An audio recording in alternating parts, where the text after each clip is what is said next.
Knives Sports Adventures, back here with the second half of my review, my actual review, and not just the unboxing of the Bestech Strelit. This is the M390 version, the most premium version of the knife. So I actually ended up liking this knife more than I expected that I would, given its tiny size and its slightly impracticalness. You know, if you watch this channel for very long, that I like my knives on the 3 to 4 inch size, larger size of folders. I like them to be sturdy, I like them to be practical. This is kind of none of those things, but I fell in love with it a little bit anyway. So first off, safety wise, the lock issue that I had when I did the unboxing broke in quickly. It wasn't a problem. The lock locks up securely now. Because the lock bar is so short, there's even less flex in this than you would expect from a titanium frame lock. So it's a really nice sturdy lock setup. The blade, despite being the premium version of this blade, did not hold an edge very well. Only 75 cuts in my sharpness test before this blade was pretty dull. So because of that, if you're going to buy this knife, I actually recommend that you go for one of the cheaper blade materials, right?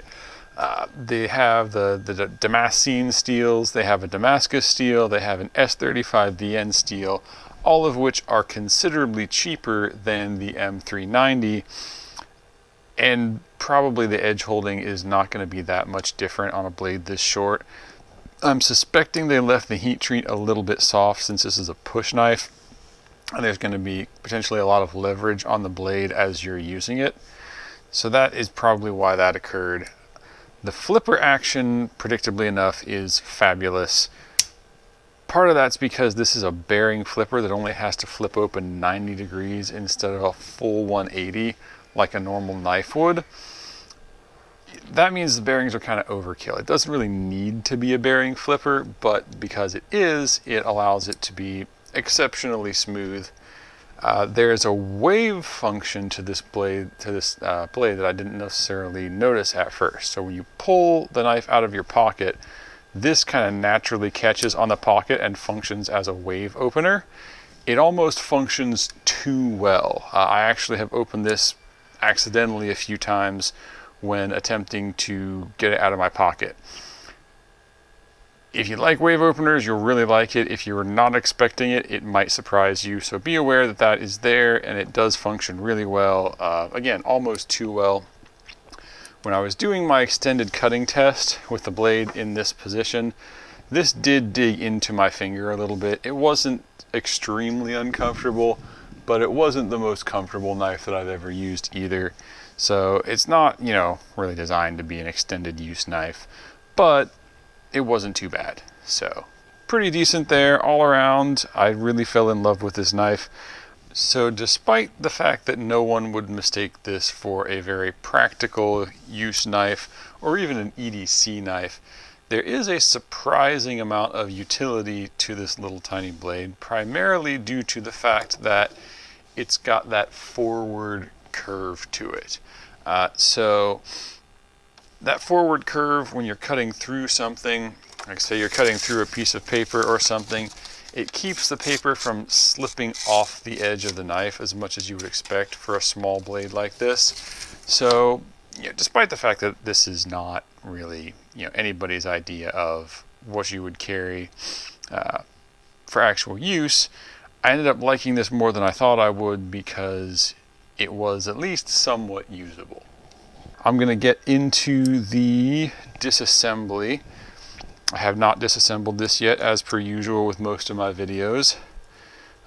This pivot actually is coming out very easily, much more so than I expected, given that this is the first time it's disassembled. We'll see if there's any thread locker on there. It does not appear they've put any thread locker on that. That's a little bit surprising. So they've combined the pocket clip bolt and the back standoff bolt together. It looks like it's just one bolt. It goes in from either side. I'm going to try taking the non-clip side off first and see what's under there, see how they've done this. Okay, that's the short one. Same thing, don't see any thread locker.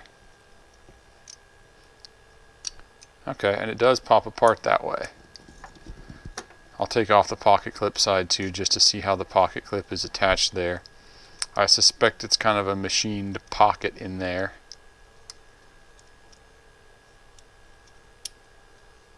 Yeah, so they kind of machined a keyed pocket into there, so the pocket clip won't come out. Pocket clip, by the way, is very nice. You'll see a shallow slope here, steeper slope here, beautiful machining and sandblasting on there, and it comes out of the pocket easier or harder than it goes in, so it stays securely and all that. There's your little standoff. There's your frame lock, over travel stop. It looks like they have set they've set a steel washer into the titanium here. That pops out of there.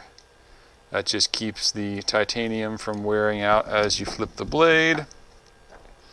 Quite large ceramic bearings in this, given that it's a relatively small knife. That I like to see. That adds to durability. They have recessed the bearings into the blade on both sides, but the blade is still relatively thick. It's kind of hard to see on the video, but they haven't, given they've left so much thickness there on this short of a blade, there's not a durability concern there. They do have an internal stop pin here on this one, but given the thickness of the blade and given that it only opens 90 degrees instead of a full 180, I'm actually okay with an internal stop pin on this knife. So decent build. It's so short there's not a lot of flex, even though there's only 2 bolts. So there's your disassembly. Really like this, kind of a piece of functional steampunk modern art jewelry kind of thing. So I like this more than I thought I would. Hope you enjoyed the video and keep adventuring.